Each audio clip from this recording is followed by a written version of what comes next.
There's a special class of diabetes medication known as the GLP-1 Agonists. These medications are well known in the medical community to cause weight loss. Although this group of drugs is technically used to treat type 2 diabetes, some of these drugs have gone on to become weight loss drugs in their own right. But how do they work, and how do they all compare to each other? Hi, I'm Dr. Brian Young, a naturopathic doctor in Toronto. Let's compare 6 different drugs: semaglutide, liraglutide, dulaglutide, exenatide, lixisenatide, and albiglutide for their effects on weight loss.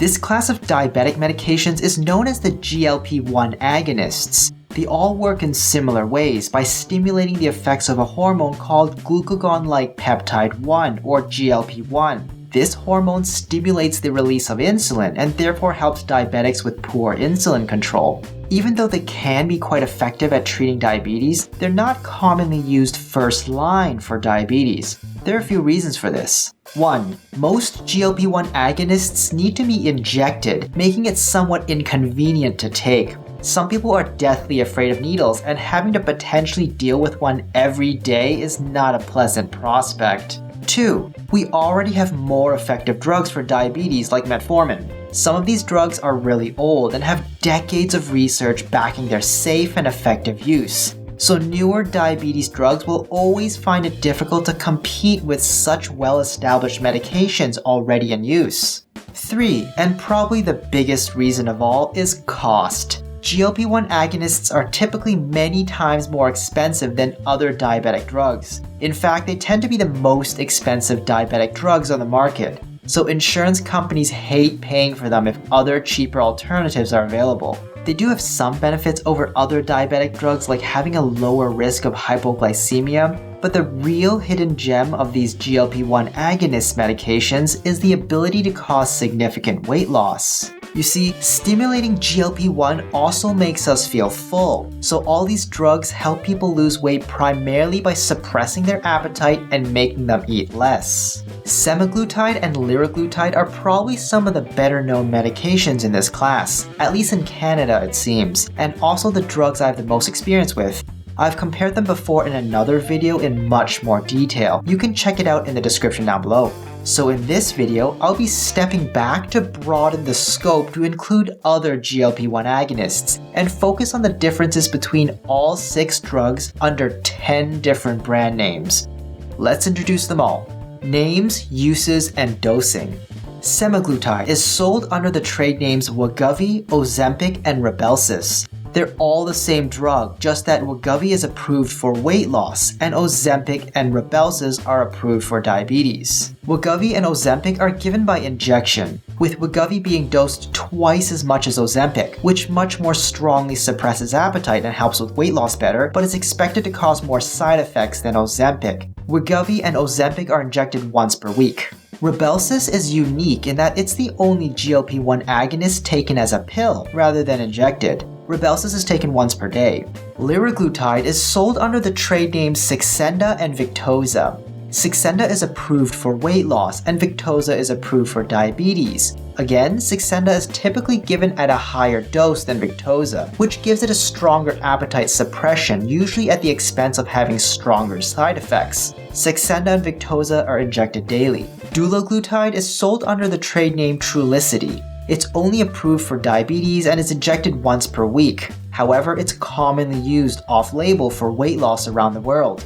Exenatide is sold under the trade names Byetta and Bydureon. Both are approved for diabetes. Byetta is a smaller dose injected twice per day, while Bydureon is a larger dose injected once a week.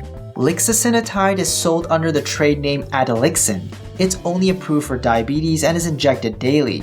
Albiglutide is sold under the trade name Tanzeum and was only approved for diabetes. It was injected once per week. So there are a lot of drugs here, and I'm going to try to break it down as succinctly as I can without putting you to sleep.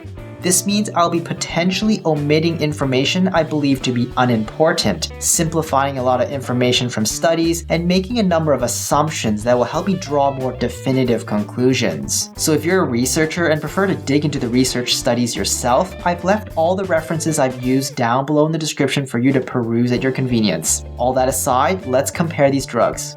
Side effect comparison.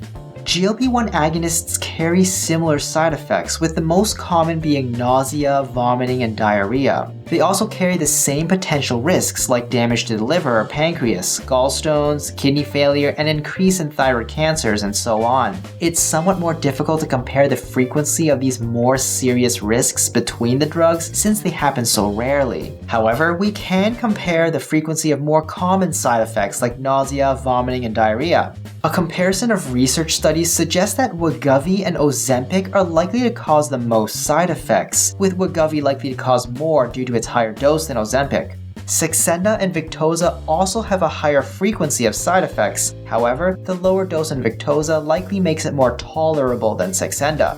Rybelsus and Trulicity are often associated with a moderate amount of side effects. The daily injected Byetta may also cause a very high frequency of side effects. However, the weekly injected Bydureon significantly reduces this side effect frequency.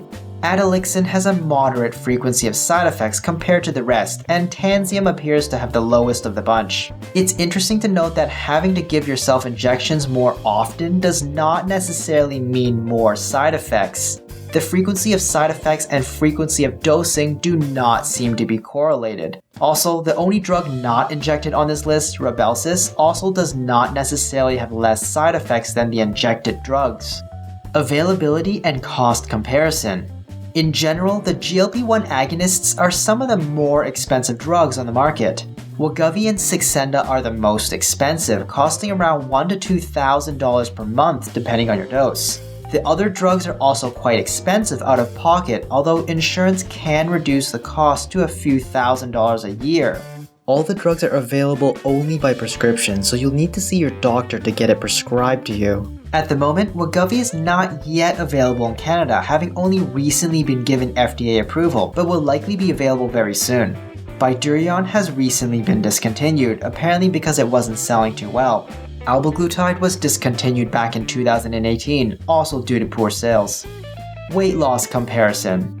These head-to-head comparisons help to give us an idea of how effective each might be against each other, but keep in mind that studies do not always translate perfectly to real life. The research seems to suggest that the semaglutide drugs cause the most weight loss, with Wegovy likely to be the strongest. The liraglutide drugs follow closely, with Saxenda likely to be one of the strongest. Next is Trulicity, showing some moderate effects on weight, while the remaining drugs show moderate to mild effects on weight in comparison.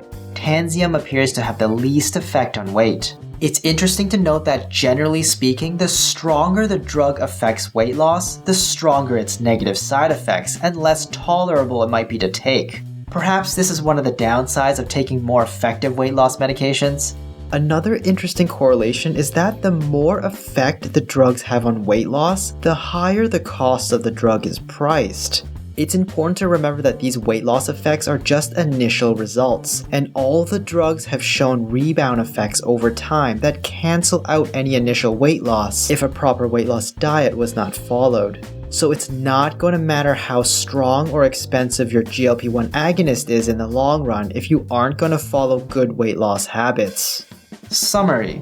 All the GLP-1 agonists have at least some effect on weight. Although most of them are approved only for diabetes, a few of them have been adapted for the sole purpose of losing weight. Their weight loss counterparts tend to be dosed higher and cost much more. Rybelsus, which is oral semaglutide, is currently available only for type 2 diabetes, but Novo Nordisk is likely trying to get it approved as a weight loss drug as well. They'll probably jack up the dose and the price, give it a spiffy name, and boom, you've got yourself a brand new weight loss pill. Based on their similar mechanism of action, if one of these drugs didn't work for you at all in the first place, it's likely that switching to another is not likely going to significantly help. Also, if you couldn't tolerate using one of these drugs and had to discontinue them for medical or safety issues, you might not be able to use one of the other ones as well. But if one of them has worked really well for you and has stopped helping you to lose weight, you could consider switching to one of the more effective ones to help further support your weight loss. Unfortunately, switching to a more effective GLP-1 agonist is no guarantee that you'll lose much more weight either.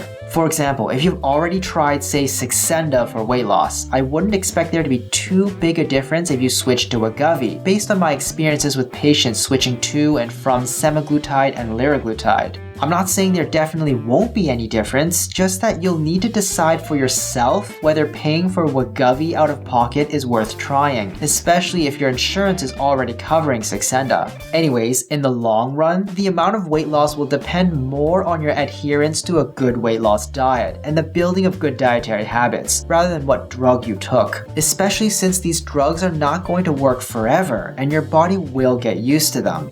Have you ever used any of these medications before? Let me know in the comments down below, and if you found this video helpful, please subscribe to the channel and leave me a like. Hit the notification bell if you want to stay up to date, and share this video with someone you know can use the help.